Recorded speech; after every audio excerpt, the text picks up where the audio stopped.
did those songs for my manager at work. I did those 2 songs where he changed the lyrics and, I did all the music to it. Yes. Well, he went to the office this week and he bought me a present. Did he buy you a bottle of wine?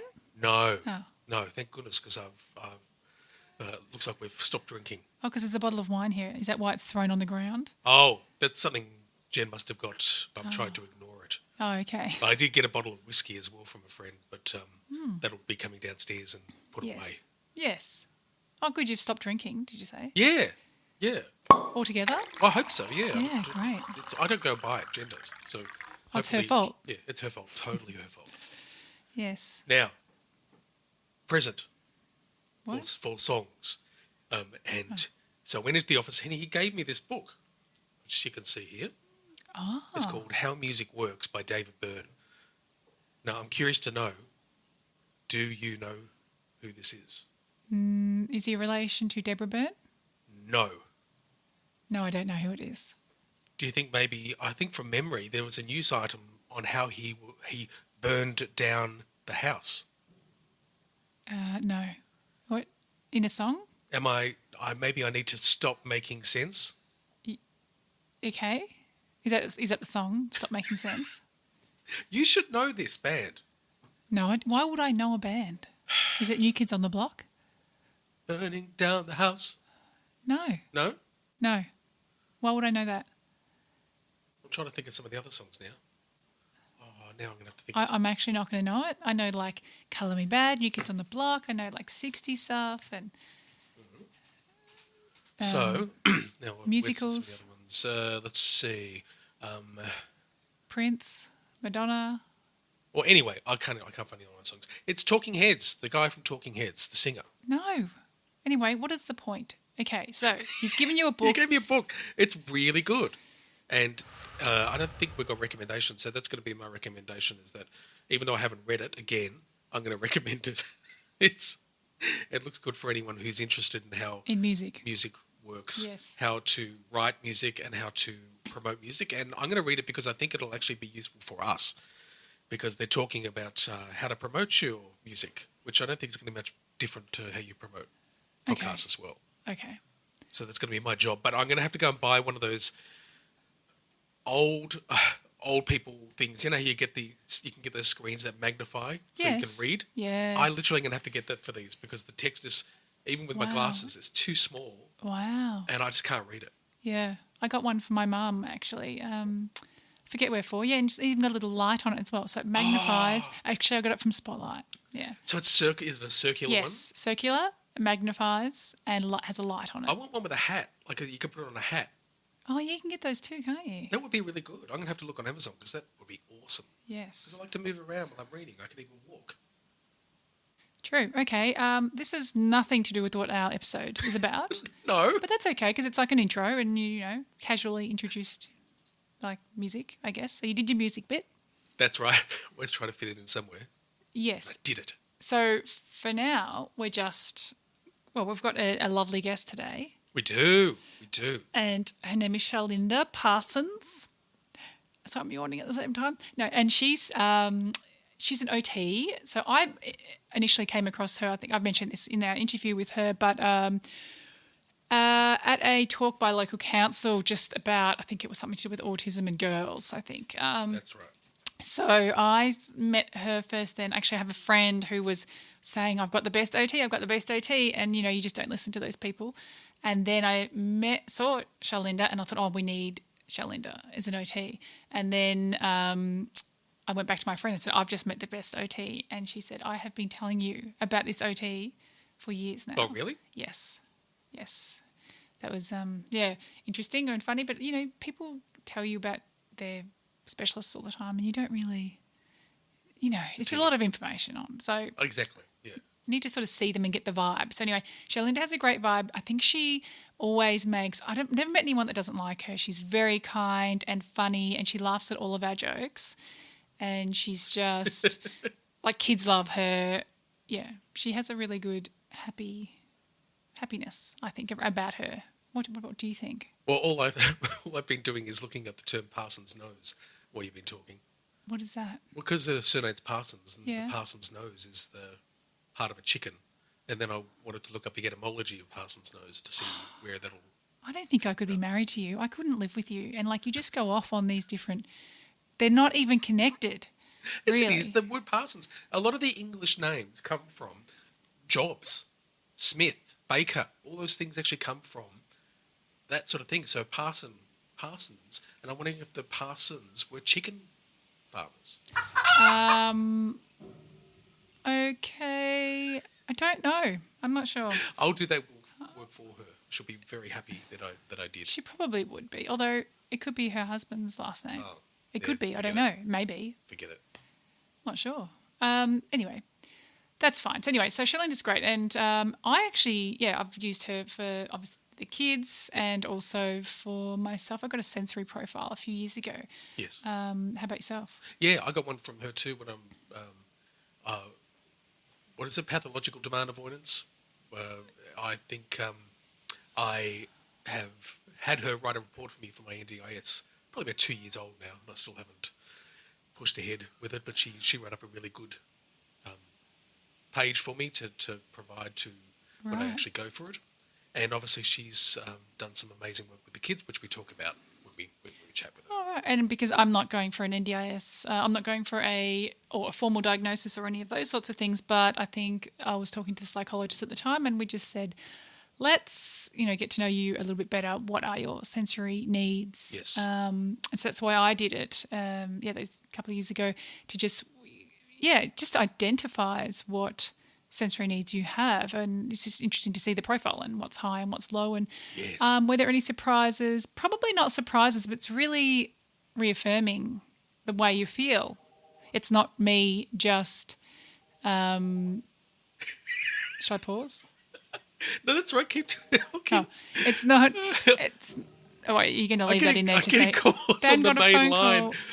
call. I need to make myself do not disturb. I did say that before. Oh, I did on my phone, but I forgot about this one. Yes, so I just... no, I don't remember. I just got it for myself and it was reaffirming because you go, the way I feel is the way it is. Yeah, they make you realise Yes. what maybe you didn't.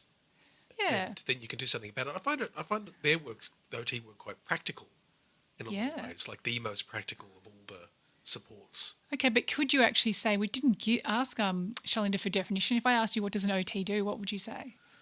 Well, yeah, I found that interesting because I was sort of wanting to look that up before we talked to her, and I found it such a broad thing, which is why I mentioned to her in the interview about whether it's just for kids, and then I thought when she talked to me, and she was just doing it as a favour, but no, this occupational therapy. This is something that happens throughout your whole life, all the way through to old age. But that's not the definition. I know, but I'm just working.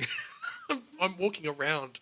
Oh, just The go actual straight there. definition 'cause I Just don't get know it. there. Oh, you don't know it. Okay, because it's also old people in hospitals have OTs, Yes. and it's OTs for sitting at your desk right, and Yes, it's yeah. actually extremely broad, and they do all sorts of things, and then they can even what's the word? My mum's going to be annoyed. Pitter patter in.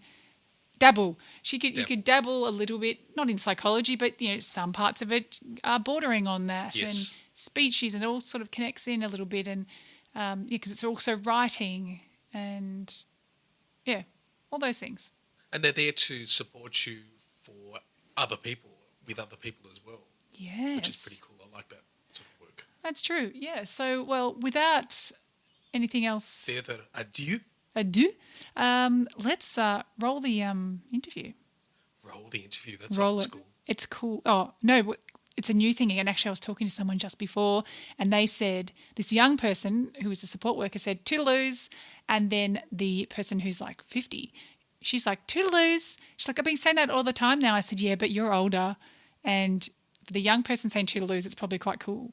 But for the 50-year-old saying toodaloos, you sound like you're the 70-year-old grandma saying toodaloos. Well, I say toodle-oo, and that's from Simpsons. The big nerd guy. He says that all the time. Oh, But toodles and toodle-oo, the old terminology, I hope doesn't go away. or maybe They it's need a hashtag. toodles. Toodles. Hashtag. Did you What's say? the other thing you said before? The pitter patter of the thingy, that one. Pitter patter. No? Yeah, maybe. I don't No, know. it wasn't. It wasn't. I don't know. Do I say olden day words? I certainly do. A lot. Oh, I think I do try to move back to the 80s or even 90s. I say sup or I say yo. Oh. I don't say it. I text it. Yo. Text yo. No, I do howdy on text, and with my kids, particularly with Henry, I call him kind sir and that kind of stuff. I love talking that sort of old way, but I also call him Sir Poops a lot and whatever else I can come up with at the time. I love coming up with little names. Well, I was talking to some teenage girls the other day and they came up, or that there's a word that they used is schmexy, Ooh, but I forget what it means. It must be something to do with sexy and something else. What would schmexy? well, my favorite one for Henry, I turned into a song because it's actually a song. It's some sort of opera song, and it's called Signor Poopy Pants. Ah. Do you want to hear it? Okay. Of course you do. Sure. Signor Poopy Pants likes to do a poopy dance. Poops in his trousers, poops on the flowers. Do you like that? Yeah, I do like that. That's really good. And that was good off the cuff. Okay, schmexy means it's a slang. Having a desirability like a sexual attractiveness. Oh, I interesting. don't know that that's what they meant. There's schmicko. You've heard of schmicko? No, I had to write it down, schmexy. Anyway, I'm up with all of the new words that these young ones are saying. Have you heard of schmicko?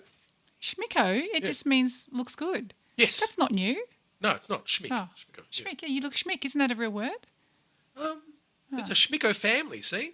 Look at that. And there's schmackos, which your dog eats. Schmackos, yeah. Hold on, let's go back. Can we just go now to Charlinda? Do you remember her? Okay. Let's do that.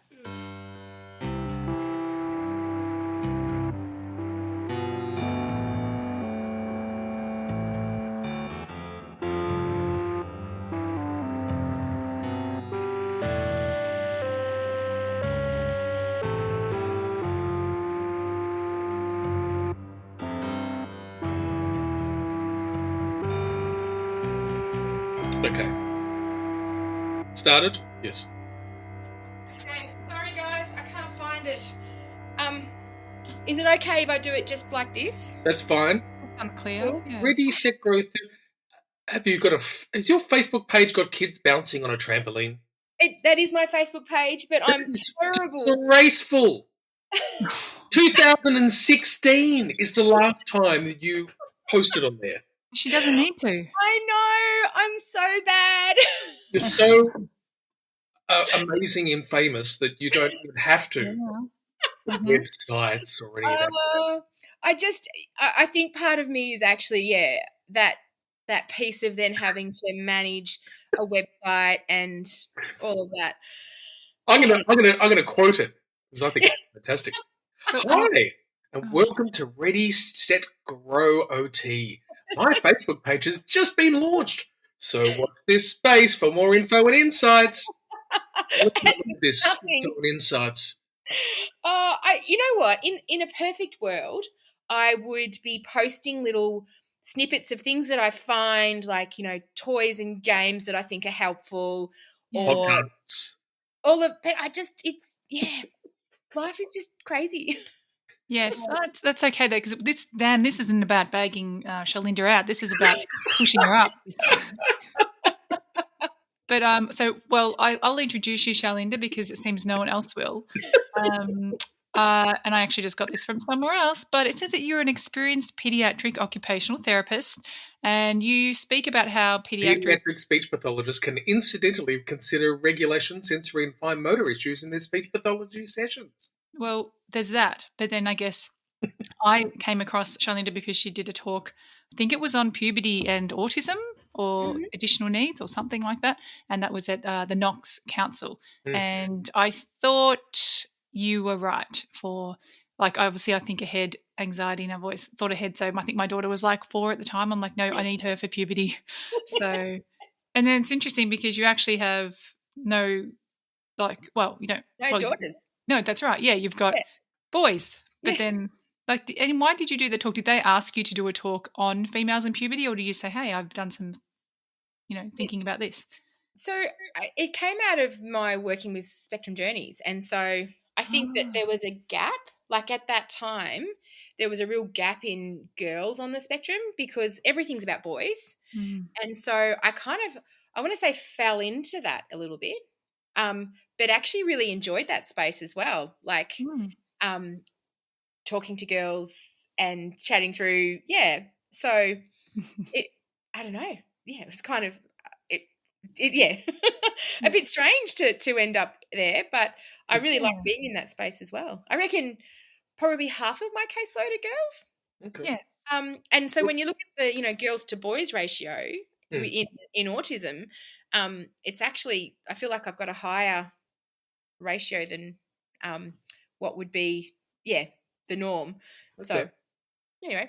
Bianca's just done a terrible job of introducing you. So yes, maybe you should introduce yourself. Maybe just give us a little bit of your history. Well, look, after you left school, you gone to university. What did you study? Okay, so I went to La Trobe University back in the day when there was only one OT course in Melbourne. So I studied occupational therapy, and out of that, my first job I got at a special school for kids with disabilities, with physical disabilities. So I kind of was a bit grounded in physical disability, and then moved into more early intervention and then private practice. And so I've worked with kids with, I guess, varying challenges over the last 25 years, I think it is. And in that time also raised, I have 4 children, 4 boys. And so my eldest 2 are adults and 2 are kind of in high school. So, yeah, I feel kind of old in many ways. Yes. Well, you don't look old, Charlinda. You look my age. You also have a very, very, very good reputation as well. Thank you. Have you heard that, Dan? Have you? Oh, yes. Well, but look at all the presentations and stuff. Like, I like to do my little Googling around for people's names to see what I can find. And it's not been greatly successful, to be quite honest, again. But I did find a few things. I found you've been on 2 other podcasts, so shame on you. We're just like the scraps after the good ones. Oh, I wouldn't say that. I saw another one which was interesting because I want to find out what it was. And you spoke at AASE, Victoria Symposium for Educating Students with Diverse Learning Needs. But you read a paper there. It says, From Paper to Practice, Interpreting and Implementing Occupational Therapy Recommendations in the Classroom. Is that something you wrote? And where? No, so it wasn't a paper, it was a presentation. Right. And it was very much around, I guess, as OTs, we write lots of reports and lots of recommendations and teachers kind of get handed those recommendations, and often it's what do you mean by that? And so it was very much that. So from paper, that, a report to how do I actually do that in the classroom? Right. So, yes. I'm impressed at your detective work, can I just say? I've got much better than that. I've got a really What else have you found out about me? This is your OnlyFans account. I found that you put a review on Etsy for a occupational therapy poster print that says this is where the functional stuff happens and fun is sort of highlighted. And you gave it 5 stars and commented that it's a great print and looks really good in an A1 black frame. Yes. So we've put that up at our clinic. So I was like, the walls were all blank, and I was like, we need some inspirational quotes on the wall. And it does. It looks really good. Yes. Oh, good. I'm feeling a little bit worried about what my digital footprint right now. Yeah, I don't think there's much though, is there, Dan? It's just like business-related things that pop up. That's just about it. No wonder now we know why. Yeah. The challenge though is, I think, having an unusual name that I don't think there's any other Charlindas who are OTs, and so I feel like that probably exposed. There's no one else that you can go, oh, that's another Charlinda that did Right. that. Um, Yeah. yeah. All right. And so, I mean, I'm asking you a question now, but I do know the answer because, anyway, you obviously speak to help children? Do you also work with adults? Yeah. So yeah, I guess my priority or my main group of clientele are children, but Yeah. I work with parents, and often I find that I work with parents where we've started the journey with their child around sensory processing, around um, autism, and maybe diagnosis, and then the parent will often go, oh, but I do that, or but I'm struggling with that same thing, or even that sensory need of my child is a mismatch with my sensory needs. And then out of that comes whether it's a bit of assessment or whether it's a bit of conversation about how can we make this work or this fit work better. Yeah. So, I mean, I actually had a sensory profile, is that what you call it, with So, Charlinda by recommendation of the psychologist, Dan. Maybe that's something you should think I've about. had it, haven't I? mm, Yeah, Oh, you did. I've Oh, got you it did. Oh, before. yeah. We should compare. Did you get? I've got 5 stars on mine. I got 5 stars. What about you, Dan? Yeah, mine. For some reason, she put my report on Etsy, and I don't know why. It looks great in an A1 black frame. Maybe she puts everything in frames. Right. Okay. Oh, well, that's really interesting. But like, it was good to know those things. And I guess we worked with it with the psychologist, but it was just good to um, tick things off or block just to work out other things or other diagnoses. It was sort of helpful with that. Yeah. Gives you more knowledge, and knowledge is power. So yeah, so you do, and so I guess it's more ad hoc things that you're not really with adults working ongoing much. not really. I guess a lot of it'll be interesting to see what the next probably 5 or 10 years look like, because I do have lots of clients who are in that upper age of teenage and sort of that space of moving into young adulthood slash being adults. Right. And I think probably our medical system in some ways, we talk about 18 being the cutoff, and the reality is that probably our our young people with autism probably sit, 16 to 25 is probably that critical age in some ways, that they still need support, and that we don't just go, oh, you're 18, see you later. What that did. Is there an assumption you think that only kids go to OTs? No, so adult OTs work across the whole lifespan. Yeah. But traditionally, a pediatric OT would work until 18, and Mm. then we would hand you over to an adult OT. Right. Um, but the landscape has changed a lot within NDIS as well. So I think that there's greater continuity of an OT working with someone than what there Okay. was perhaps 10 years ago. Well, so as someone who's just recently been diagnosed, how would they be referred to you? Okay, so often it will be via word of mouth. So So are you talking about as an adult, Dan, or do you Yeah, think, as an yeah, adult. if yeah. you were to have an adult, how do you think that? What's the process for that? So, as an adult, you would be probably diagnosed by a psychiatrist or a psychologist, and depending on that psychologist or psychiatrist as to whether they go, oh, actually, there's some issues here that I think an OT would manage would be good to work with you. Right. So they would make the referral, and then as an adult, you would go looking for an OT. I guess, what does that look like in Mm. terms of, or what are the triggers for that? So they would be things like massive or sensory challenges. So you're reporting to your psychiatrist that sensory wise, you're not coping with particular textures in your environment or with sounds in your environment, or you're just frequently overwhelmed by sensory input. It could also be around planning, around organization. So that piece of I just can't get myself organized, or I just can't get Right. myself started in things. Yes. So yeah, I guess as OTs, we cover a really broad area of things.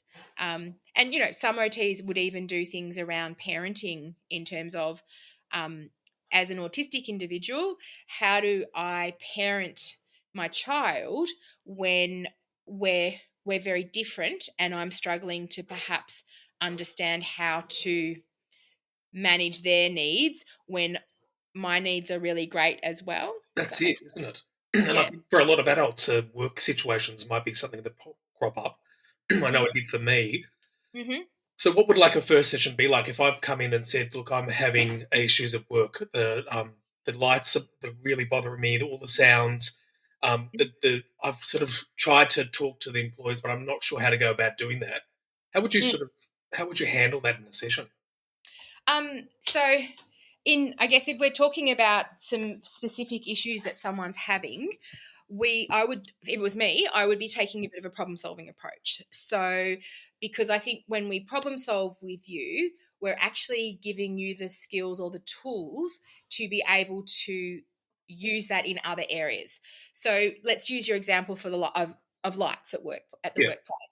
I would probably be talking to you around, okay, so how can we manage that? What does that look like? And so looking, kind of almost brainstorming, what are the options?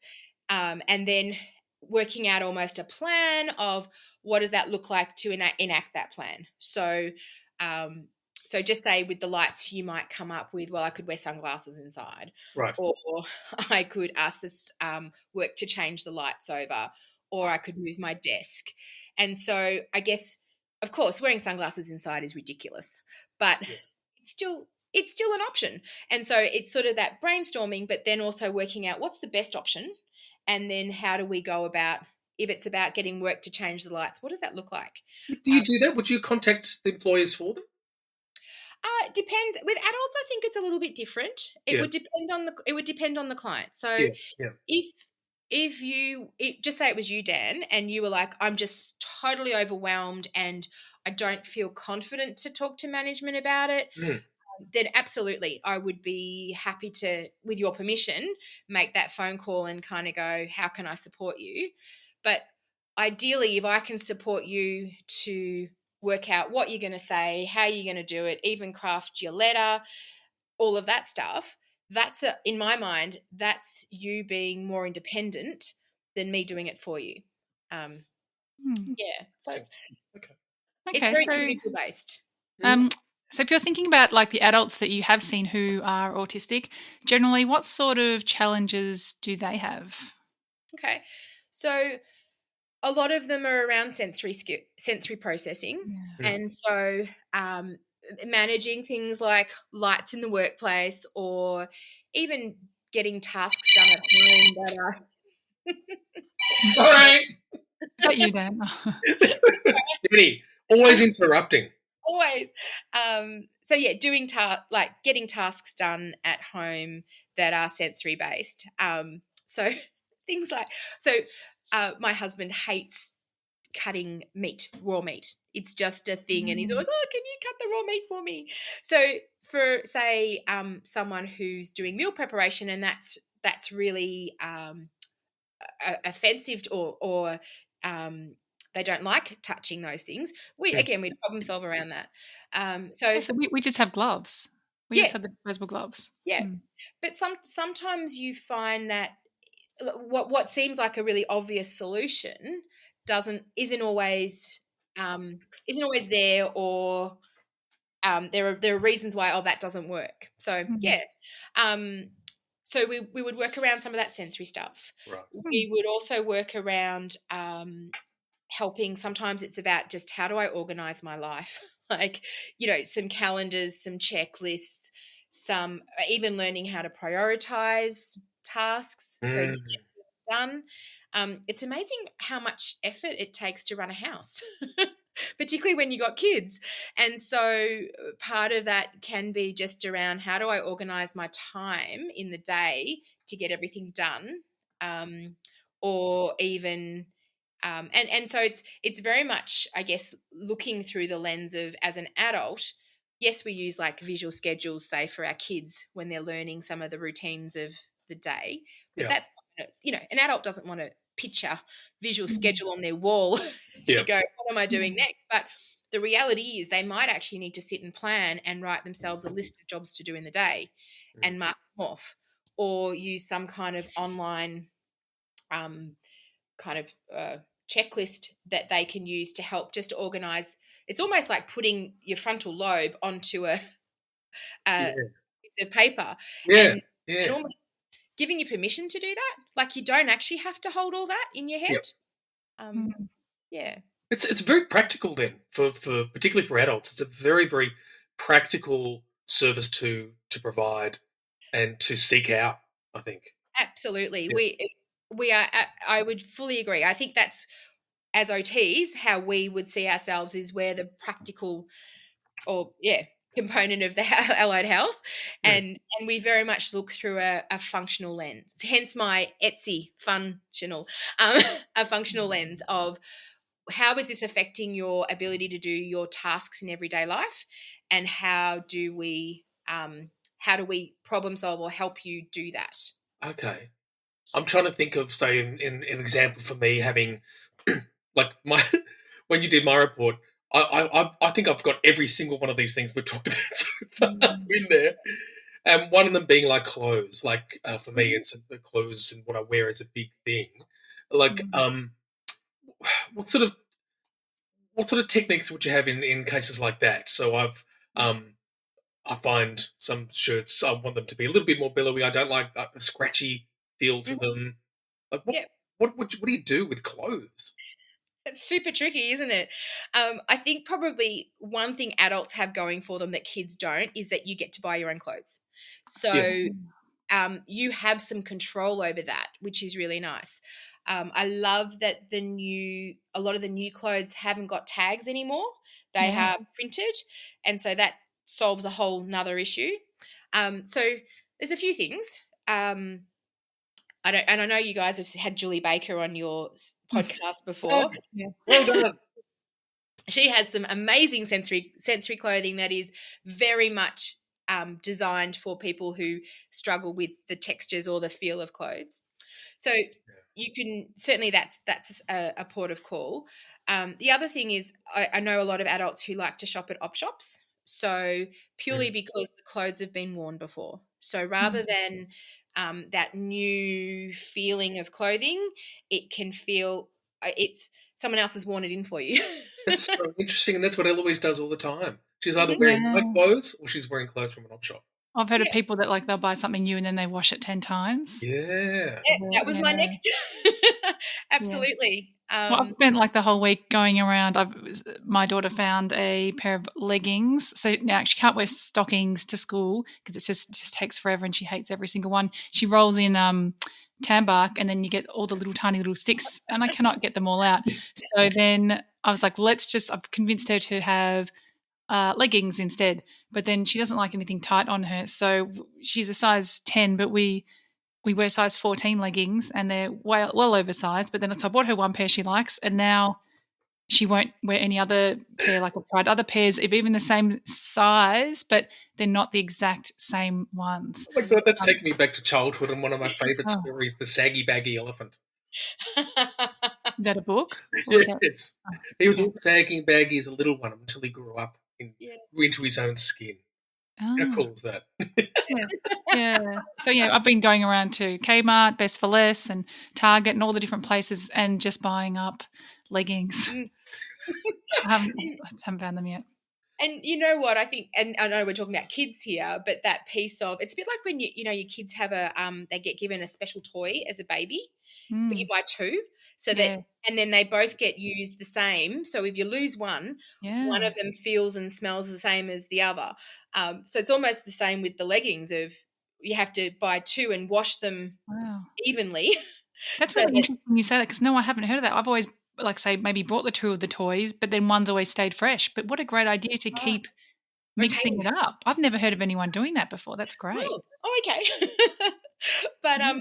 but Dan, getting back to your question about clothing, the other thing that as a adult you can do is even consider, particularly if depending on the feel of your clothes, if Yep. something kind of the seams are a bit irritating, Mm. you can try things like wearing like something like a lycra skin underneath like Yes. Yep. skins that people wear. Yep. Sometimes that helps people so that gives that even feel over your skin, Yep. all of your skin, and then the clothing swishing around on top doesn't Mm-hmm. feel irritating. I think the challenge is whether you like things tight or whether you Yes. like Yeah, things. that's the thing, isn't it? I think there's like the sensory friendly clothing. They have t-shirts. They're not restricted. I'm not sure what the word is. Mm. And whereas you've got who's the other ones? The ones that are tight. Oh, the compression. Yeah, Yeah. the compression ones. Yeah. Yeah. So Yeah. Dan, what are you a compression person, Dan, or not? Have you No, ever so we tried? went through this when I did some photos for them, and went into an absolute panic because I was given some of the more tight-fitting shirts. For sensory friendly. Okay. No, but Yeah. I mean like you could wear a singlet underneath its compression and no Yeah, one would it know. doesn't- Would that be good for you? never worked for me, no. No. Because I Mm. still think that the shirt then clings to that. You know what I mean? Ah. So it doesn't Yeah. really work out. What about the concept of sensory integration? Does this fit into this? I don't really know what it is. So sensory integration, you've opened a whole hornet's nest here, Dan. Oh. So I guess we often the generalized word that gets thrown around in the community is sensory processing. And that's all of your weighted garment or weighted things, your fidget toys, all of that sort of sits in that sensory processing piece. And it's really about how our bodies process sensory information. Yep. Sensory integration comes out of an approach that was started by a lady called Dr. Jean Ayres in the States, and it's much more involved. And in Australia there's a little bit of conversation about whether it's evidence based or not. Mm. For the record, I'm just going to say that I'm a fan of sensory integration therapy. So that might just totally, shoot me down now as a therapist.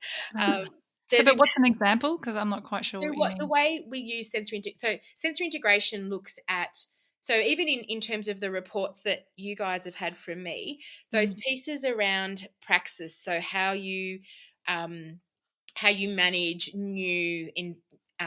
new tasks, how you coordinate your bodies to do things.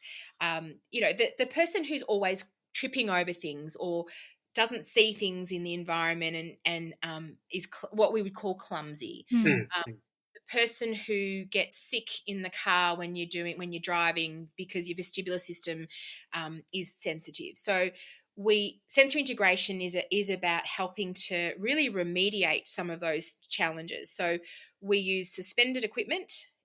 So we have like a sensory gym where you have swings and all fun things, flying foxes, and the goal of it is to help you integrate your sensory your sensory systems. So is that like there's that place like I know Penny the hoodie girl. Do you know Penny? I've forgotten their name. They go to a place. It's like every Friday or once a month on a Friday. It's like a kids autistic gym, but it's only open to adults. I don't know about that one, but it may be. Yeah. So, but I would say to you, it's probably more. There would be a therapist who is directing, but certainly facilitating. That's the word.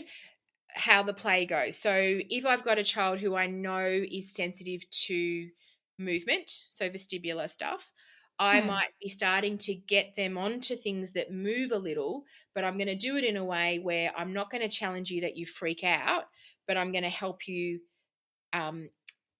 to feel okay. So I might put the swing like, a centimetre off the ground. So there's a bit of I understand. But there's some safety. I got one for you. Yeah. This has happened throughout my life. I often trip at the last step when I'm going upstairs. Oh. And I was even going back, I still do it today. And even back at high school, I remember I used to walk up all these steps and trip over the last step. I could walk up the steps knowing that Isn't that because you're thinking of past the step? You're finished thinking about the steps and you're thinking about the next thing? Well, no, I'm actually thinking, oh, God, I'm always tripping on this step. And I think, what am I going to do to fix that? But often I still tripped. You still tripped? Oh, that's a really tricky one, Dan. And I guess Ava did that as well with when we went around what's that big place you go to up near Uluru? There's another one. It's like a 6-hour walk. The elders, Yeah, one of those ones. Yeah, 6-hour walk. We did like the whole big hike thing, and then back at the car, like 5 meters from the car, she fell over and she cut up all her legs. Anyway, same sort of thing. But yeah, what were you saying, Charlinda? Yeah. So there could be lots of factors, Dan. There could be attentional factors there of even though you're like, yes, I need to be, but yeah, whether your body or even whether your body goes, oh yeah, I've got to the top of the stairs, and it could be a visual perceptual thing. It could be as in I've passed the top step, so I don't need to think or Yes. about it. It would, yeah. I think, but certainly that is probably a sensory integration type thing, where, yeah, but I don't know. I've never had that asked of me before. So, Ah, that's interesting. So let me go back to so it's Penny Robinson. So she's like an advocate person with yellow ladybugs, but it's called We Rock the Spectrum, and okay. they do, and the Moorabbin one does it open. I think it's like once or twice a month, and it's so it's like open play for adults. It's got like a lot of like deep pressure and then all sort of swingy things and all sorts of things. And so for 2 hours, I think it's today actually. For 2 hours you can just go there and you do the thing, and there's no annoying kids. It's just adults. That is awesome. I love it. Yeah. So yes and no. Like, so that's, I would say, it's based on sensory integration principles, but probably you wouldn't call it sensory integration because it's, and I don't know Penny or their background, but so if you're as a sensory integration therapist, you need to have done further training and have certification at that you are trained in sensory integration. So, but absolutely that is working at that. I'd say though that's working more at a regulation space for many of the adults. Of I go and I can access the deep pressure that I really, really crave in a way that perhaps I can't get in the community or at home. And if I can just change to a different sort of question, this is like because people are always a bit confused about what an OT does, and my question is actually about how does occupational therapy contribute to improving communication skills, like for people with autism, like because you actually cover communication skills as well. I think a lot of people wouldn't realize that. Yeah. Oh, now I feel like there's kind of two answers to that. So in terms of so from a pediatric perspective, but I think this impacts adults. We know that, and I hope I don't muck this up in terms of show my lack of brain neuroanatomy, but often when we move, it actually lights up some of the speech and communication pieces in the brain, or parts of the brain.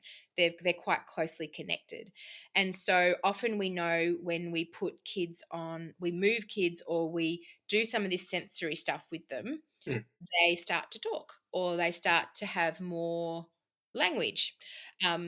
So I guess from an adult perspective, that element of and like, yeah, so giving you that regulations sensory input can often help to, I guess, if you are calmer and you are more regulated, you're more likely to be able to think clearly, and so therefore that communication piece will come through. I guess I would say from a learning social skills / communication, probably as OTs, we would do it more in a like it's tricky because also we're not speechies, but we'd probably do it more as a practical thing. So if I was working with an adult, like that example we had earlier, Dan, of talking to your boss about the lighting, I might be talking through so what might you say, or even let's write it like let's put together a little bit of a script in terms of, so when you're going in, rather than that moment of I'm so anxious and everything's gone out of my head, I can. So does that kind of answer your question, Bianca? Yes, it does, definitely. Yeah. So put the functional hat on on that piece. Yes. All right, Dan, how about you? Sorry, I just had to yell out to Eloise behind the door. Oh, Let's come in. I mean, I'm trying to want to focus on adults here, but I do know because you work with Henry that you're doing some interesting stuff at the moment with using sewing machines and all kinds of stuff. He's loving it. But all I'm thinking is when you've got so many different issues or challenges that people have, you must be becoming multi-skilled at a whole range of different kinds of things. Like, have you got any, like, what's some of the weird stuff that you've had to learn to assist someone? We don't say weird, Well, unusual or Yeah. out of the box. subjectively weird. Yeah. Okay. Look, so I guess in terms of just the example you gave, I guess as OTs, we look to, from an engagement perspective, we look at what is the person interested in. And so there's no use me coming, so just say I'm seeing you, Bianca, and I roll up with my tennis racket and tennis ball and go, okay, we're going to learn the rules of tennis. And you're like, I don't like sport at all, not interested. So you're right. So there's an element of, sometimes there's things that you go, my husband often goes, I can't believe you're getting paid to do that. Probably the things that have been the most, let me think. I feel like I've particularly because I've got lots of teenagers at the moment, I feel like sometimes I've sat in that place of hearing about relationships and teaching kids about relationships and how they work. And so that's probably been out of my comfort zone where I'm at. And then sometimes we've had conversations about menstruation and going into great detail. I feel like I'm yes. Well, look at me. Okay, I'm sorry this is getting very personal here, but I find it interesting. I changed the way that I clean myself in the toilet. A matter of maybe 5 years ago. Okay, you bottom. I did it differently, and it was really quite awkward. So, how can you tell me how you were doing it? I was kind of standing up. I'd stand up. Okay, and still wipe from bottom to top from behind. Yes, but it was just, everything was different. It was a very different experience. And then I think I must have, I don't know, walked in on someone, or I don't know, but I've gone, you can do this way as well. And then in this situation, this is a really weird way to get to it. If you had someone come up and say that to you, would you try it yourself the way they're doing it? Probably. Yes. So I would, not in front of the person, of course. Okay, let's go. Often I will, and again, my husband will go, what are you doing? Yeah. Often someone will say, oh, I'm doing it this way, or I'm doing, and in order for me to problem solve, well, is there a better way, or how do we solve this problem of this person can no longer stand, they haven't got the balance anymore, wipe, therefore we need to come up with an alternative. I'll absolutely try it and try and work it out. So okay, well, you've actually reminded me. So my grandmother never in her life sat on a toilet. She would stand above the toilet, like squatting, but she would never, I think she was afraid of germs. So she would never sit, like wheeze or poos, always above the toilet at all times. That's impressive. But even as an old person, yeah. But do you know what, Bianca, just say you came to me and said, I need to hover over the toilet, but I don't have the balance, then I guess that's that client-centered practice where we would go, well, that's the goal you want to work on. That's cool. So how do we do that? And maybe work a little bit from the mental health side of, yes, is there a toilet that you will sit on? Yeah. Okay. Well, picture of it. Before we go on to the next bit, I'll figure that out. What I would do, I'd have a bit of rope attached in front of me on the wall, attached to me, and something I could bite on, and I could hold myself up by my teeth. Yeah. Oh, that's a good idea. Or even arm things like under your arms that can hold you up would be better than my teeth. But I mean, like we've all been to the public toilets. They're disgusting. You have to squat over it. It's not easy. No. Well, if you can get back to us on that, that'd be fantastic. Yes, let us know how you go. So now you've done all the hard questions. Now this is the fun bit, Charlinda. Okay. Well, actually, Dan and I think it's fun. I don't know if anyone else thinks it's fun, but we like it. Dan, are you actually going to create Charlinda her own song? I think I'm going to have to every time because I've done it now for Michael Theo and I've done it for Laura as well. Yes, I'm really excited about that. Yeah. So this segment is called Who Knows Charlinda Best? Who knows Charlinda better? Who knows? Who knows Charlinda better? better? Who knows? Who knows? Charlinda better. Who knows? Who knows? So I'm going to pose the question. Dan is going to answer what he thinks your answer will be. I will say mine. Then you can tell us what your real answer is. And if one of us is not correct, you can tell us who's the closest. And I have Okay. looked at them. I have not purposefully. I don't look at them. Okay. Yeah, I write them, but I don't even think about it. Okay, so first one is, if Charlinda was a well-known fictional character, who would she like to be? Okay. I'm trying. Well, I'm going to say Mulan, or I'm trying to think of. Yeah, no, I'm going to go Mulan. Really? Is there any reason for that? Because Mulan is kick-ass. She's respectful, but if she knows she has to do the right thing, she goes in and does it anyway.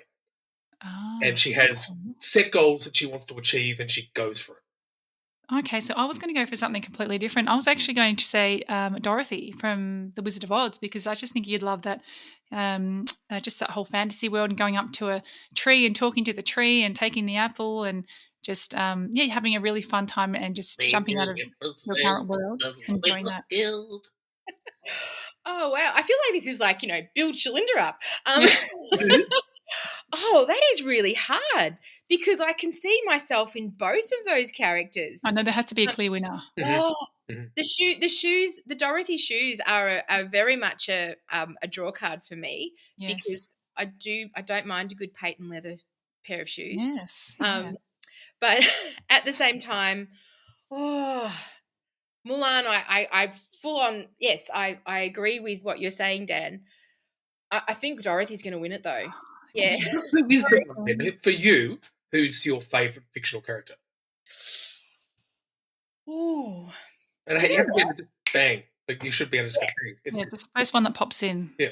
This is a little bit of an insight into me. I'm not a real fictional reader. Like it's in our even movies. But anyway, I'm going to go with probably. I'm going to go with who's the one the sea the in the sea, and she goes out to save her. Is it Moana? Is that The Rock? I was going to say Moana. Moana. I couldn't remember the name of the film.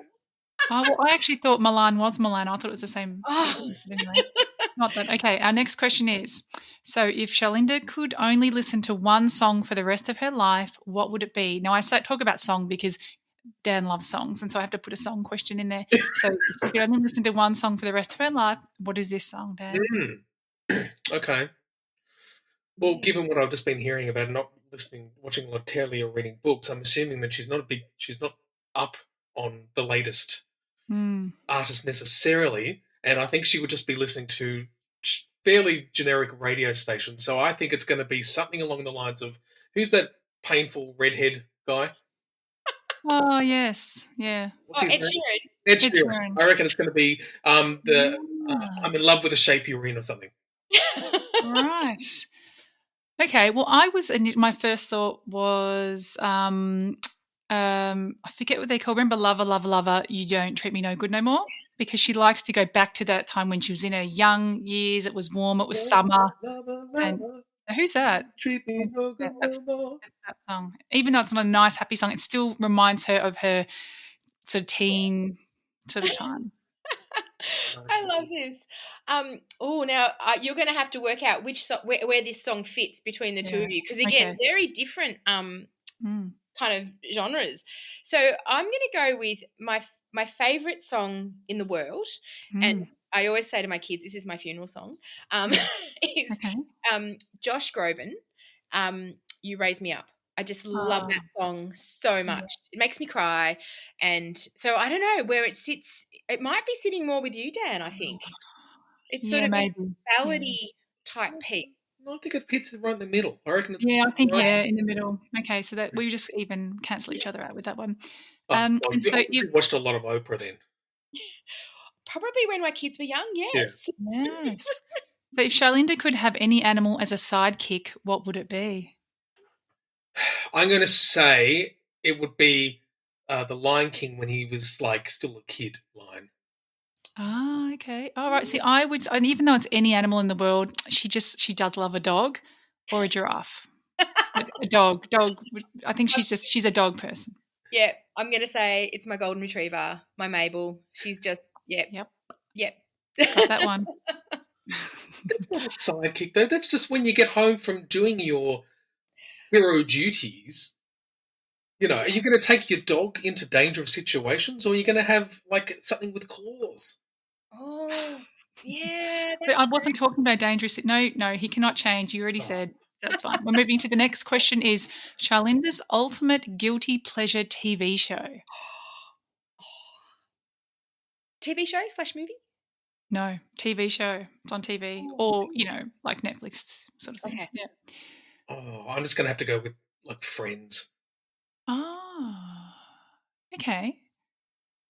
All right. I think that I've just forgotten what my first one was. I know. Look, I just thought I did think Housewives, but then because she likes reality, she doesn't like things that are made up. So the Housewives of Somewhere is my first thought.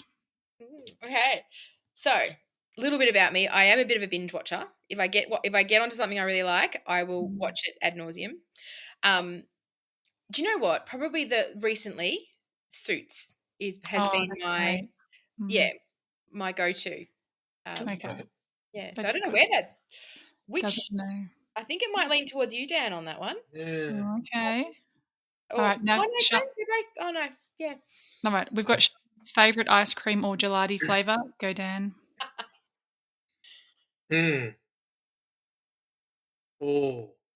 No, I'm sticking with chocolate. I'm just going to say chocolate. Okay. Well, I'm going like a butterscotch toffee. She likes the little chunky bits that like crunch in her teeth, and she likes and then having just that real sweet sort of honey butterscotchy sort of flavour. So my absolute favourite is pistachio. Oh. That's yours then. I don't know anyone who. But it's crunchy, so it's more your. I had it. Well, yes, that's a good point. Yes. Yeah, I had it in France once, 15 years ago, and from then on, yeah. Okay, and we only have 2 questions left. This one is: it's the sport that Charlinda played as a child. Oh. Okay. I'm trying to think back to when, like, I want to say rounders. Rounders. Okay, now I'm saying netball. I think she was into netball. Yeah, I think that was just every girl played netball when we were Not me. kids. No, but I just thought, I don't know why, but I just thought Commonwealth. I feel like you'd be playing a girl Commonwealth sport. Yeah. Just on the record, I wasn't any good at it. Yes. Well, and then maybe I get bonus points for what position you played. I'm going to say, if you said you weren't very good, I'll say wing defence. Wing defence. I think I was tall enough to make goalkeeper at times, but that was if the the good goalkeeper wasn't available. Yes.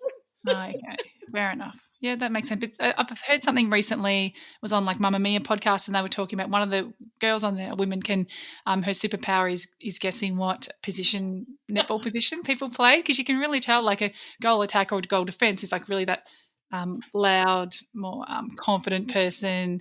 And you just it's just very interesting, the different psychology of that. That's what I was trying to guess. So true.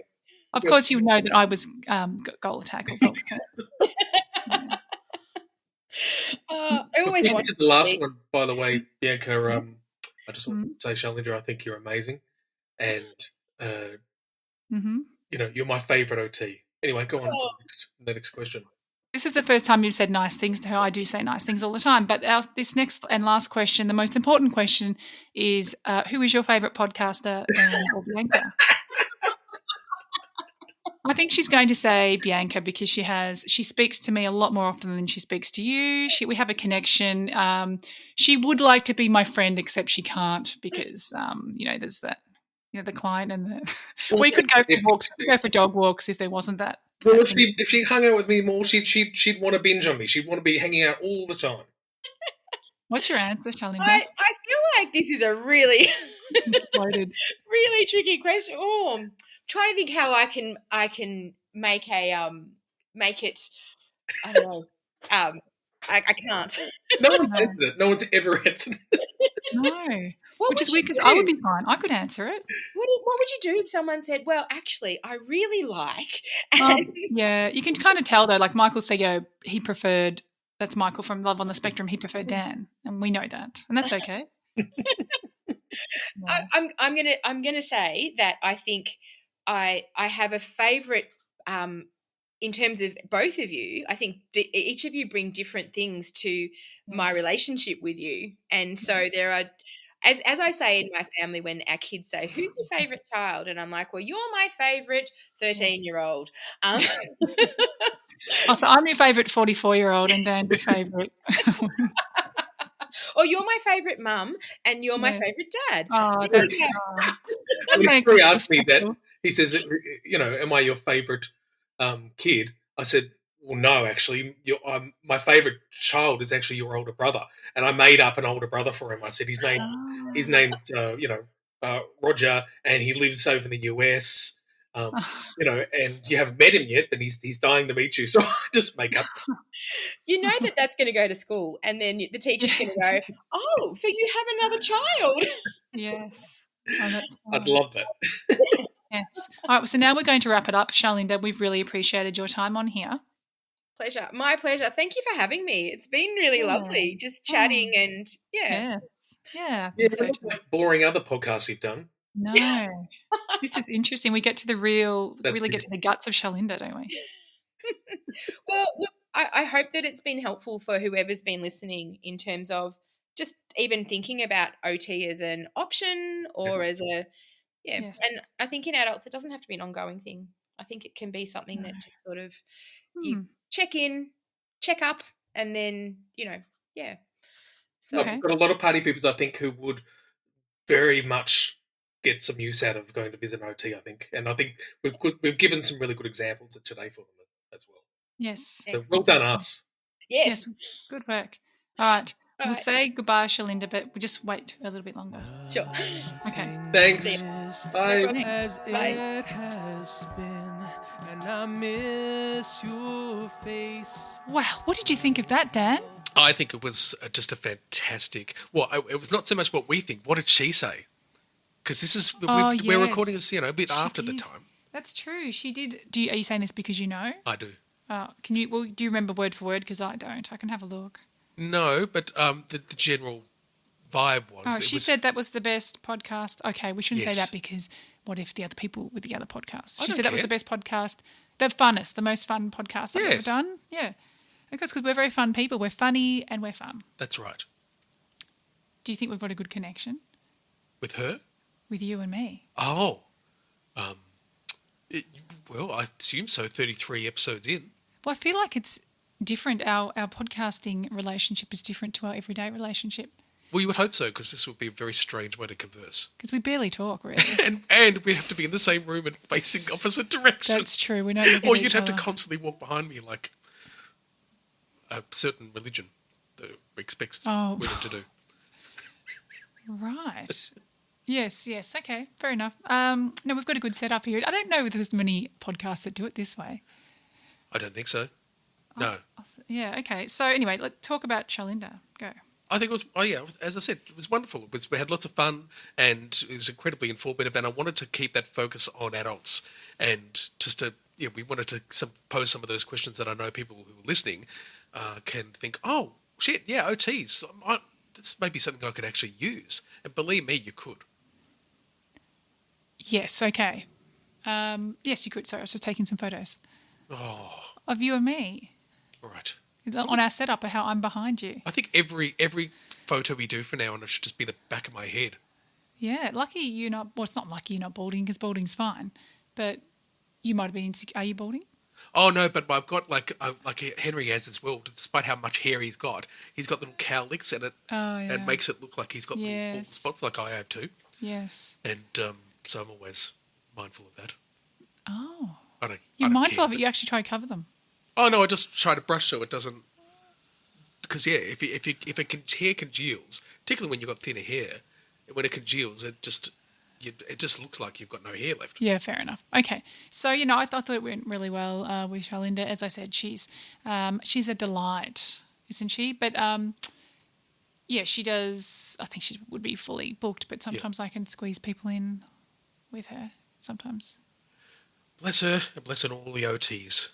Yes. Thank you, OTs. Yes, because you really don't know that you needed them until you see one. Yep.